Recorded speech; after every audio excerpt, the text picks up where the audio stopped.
السلام عليكم احلى متابعين ومرحبا بكم في مطبخ عليا ووصفه جديده. اليوم ان شاء الله غنحضروا شنايك او بان سويس بطريقه سهله جدا، كيجي بنين بزاف بعجينه مورقه هشه كتذوب في الفم، كتخرج لنا واحد الكميه ما شاء الله وواحد المذاق اكيد لا يقاوم. وحتى لو كنتي مبتدئه اختي فاكيد انا وصفات اليوم راح تنجح معك ان شاء الله. فما تنسوش انكم تضغطوا على زر الاشتراك والاعجاب بالفيديو طبعا الى عجبكم، وفرجه ممتعه. وعلى بركه الله كنبداو الطريقه. طبعا كنحتاجوا في هذه الوصفه كاس كبير تاع الحليب او ما يعادل 250 ملي. كنضيفوا عليه طبعا خميره العجين، معلقه ونص ديال الخميره الفوريه او خميره العجين، وكنضيفوا عليهم كاس صغير من السكر او كيبقى السكر طبعا حسب الحاجه او حسب الرغبه ديالكم. كتخلطوا هاد المكونات باش يتفاعلوا مع بعض وتطلع الخميره ديالنا واحد الدقيقه تقريبا، ونبداو في اضافه المكونات الاخرى اللي هي زوج ديال البيضات. طبعا هذه البيضه الاولى، وغنضيف البيضه الثانيه، وغادي نضيف ايضا واحد القبصه ديال الملح ضروريه، وواحد زوج ساشيات ديال الفاني او ملعقه صغيره من لافاني. وكنخلطوا هاد المكونات وكنبداو في اضافه طبعا واحد الملعقه صغيره ديال الخميره، طبعا خميره الكيميائيه، كديروا واحد الملعقه صغيره. وهنا اخواتي كتضيفوا واحد الملعقه ديال الزبده، الا ما متوفرات كتقدروا تعوضوها بزوج ملاعق من الزيت النباتي. وهنا اخواتي غنبدا في اضافه لا فارين او الفرينه او الدقيق الابيض او الفورس، كديروا 700 غرام. غنبدا نخلط بيديا، غنجمعها غنلمها قليلا قبل ما نديرها في البيتران. تقدروا تعجنوها في البيتران ولا بيديكم، كيبقى لكم الاختيار حتى كتحصلوا على واحد العجينه اللي لينه على هذا الشكل. شوفوا القوام ديالها البنات كيفاش داير. وهنا البنات غنحيدها من داك الاناء ديالي اللي عجنته فيها، وغنبدا طبعا ندير لها شويه تاع لا فارين. طبعا كما كتشوفوا العجينه راها طريه ماشي قاصحه، وطبعا كما شفتوا راه درت لها الفرينه باش تجيني سهله ملي غادي نسرحها او نحلها بالحلاله او بالمدلك اليدوي ولا بالدلاك. وهنا البنات غنوجدوا العجين المورق بواحد الطريقه اللي سهله جدا. ديجا راه كنت شاركتها معكم في وصفه البالمي الا تعقلوا. هنايا عندي الزبده طبعا واحد 200 الى 250 غرام ديال الزبده، كتسرحوها في واحد الكيس بلاستيكي باش ما تلصق لكمش. طبعا ما تسرحوهاش مباشره فوق البوطاجي ولا الطبله لانكم غتلقاو صعوبه باش تحيدوها ملي تسرحوها. وهنا اخواتي طبعا بعد ما غنسرحها بهذا الشكل طبعا نخبط عليها بواحد المدلك باش نسرحها على هذا الشكل. طبعا تكون هي بحراره المطبخ، ما ديروهاش بارده بزاف باش ما تتعبكمش. وهنا اخواتي كتسرحوا العجين ديالكم قليلا وكتدخلوا فيه داك الزبده بكل سهوله. هذه الطريقه ديال العجين المورق او لا بات فويتي، وكتغلقوا على ديك الزبده بهذا الشكل. وهنا البنات غادي تبداو تسرحوها طبعا بالمدلك اليدوي او بالحلاله بهذا الشكل. وملي تسرحوا طبعا العجين ديالكم غادي توليو تطويوه مره ومرتين وثلاث مرات. هنا كما كتشوفوا طبعا دائما استعينوا بالفرينه باش تجيكم العجين سهله وما تلصق لكمش فوق لو بلان دو طرافاي ولا فوق البوطاجي ديالكم. هنا كما شفتوا راني طويت العجين ديالي 3 مرات على هذا الشكل. وهنا اخواتي بعد ما طويتها 3 ديال الطويات كما كتشوفوا غنبدا نسرحها او نفتح العجين حتى نتحصل على واحد المستطيل كبير الحجم على هذا الشكل.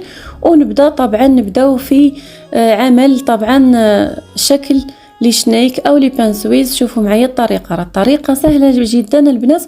كديروا واحد المستطيل على هذا الشكل. طبعا بعد ما طوينا او ورقنا العجين ل3 طويات اي 3 المرات، وبعد ما تسرحوه هنا غنبداو ندهنوه بالكونفيتور. طبعا الدهن كتبقى اختياري، كتقدروا ديروا الكريم باتيسير ولا كديروا الكونفيتور. انا هنا غندير الكونفيتور لانه متوفر عند اغلبيه الناس، فكديروا الكونفيتور ايضا كيجي رائع جدا. انا هنا درت كونفيتور تاع المشماش ودهنته بهذا الشكل بطريقه سهله جدا. طبعا وزعت الكونفيتور على العجينه بهذا الشكل. وبعد ذلك البنات كتضيفوا الزبيب بعد ما طبعا غسلوه جيدا، وكتضيفوه فوق داك الكونفيتور. طبعا بعد ما تغسلوه وتنشفوه من الغبار كتفرقوه على داك العجين او فوق الكونفيتور، وكتضيفوا كاوكاو مطحون او مهرمش او محمر او لا اللوز طبعا اللي متوفر عندكم. طبعا الحشو راه كتبقى اختياريه وطبعا حسب المتوفر.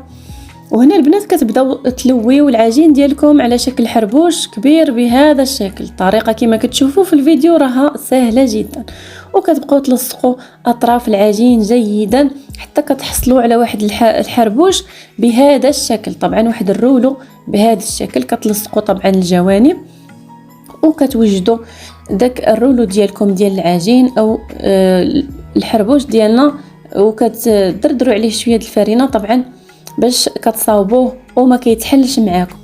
وهنا اخواتي بعد ما غتوجدوا داك الحربوش ديالكم غادي نبداو نوجدوه نقطعوه بواحد الطريقه اللي عمليه بزاف. اجيو تشوفوا معايا الطريقه.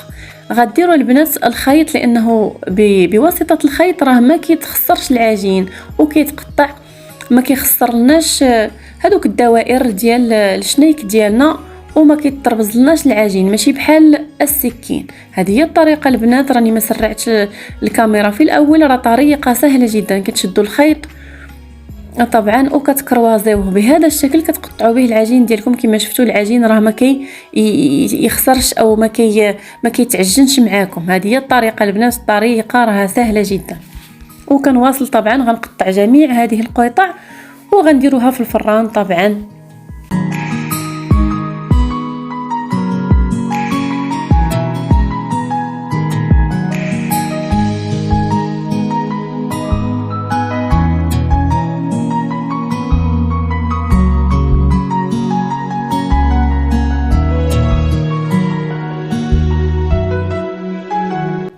وطبعا كتبركوا عليهم قليلا بيديكم بعد ما كديروه طبعا في واحد الكيس غذائي باش ما كيلصق لكمش داك الكونفيتور في يديكم وما كتخسرش العجين.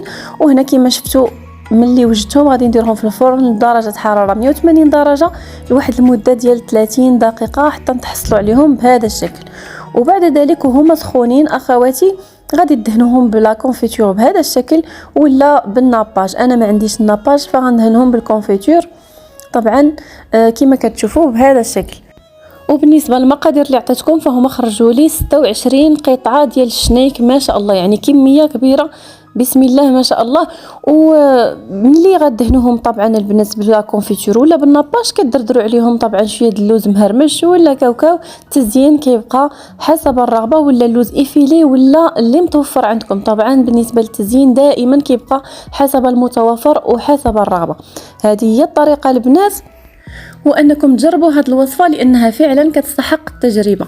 فاذا وصلتوا حتى الاخير وكملتوا الفيديو ما تنسوش انكم تشجعوني بلايك والاشتراك. بالنسبه لاول مره كيشاهدوا قناتي كنقول لهم مرحبا بكم، وطبعا شكرا لكم ولتشجيعاتكم والتعليقاتكم الطيبه. دمتم في امان الله وحفظه، والسلام عليكم في حلقه قادمه ان شاء الله.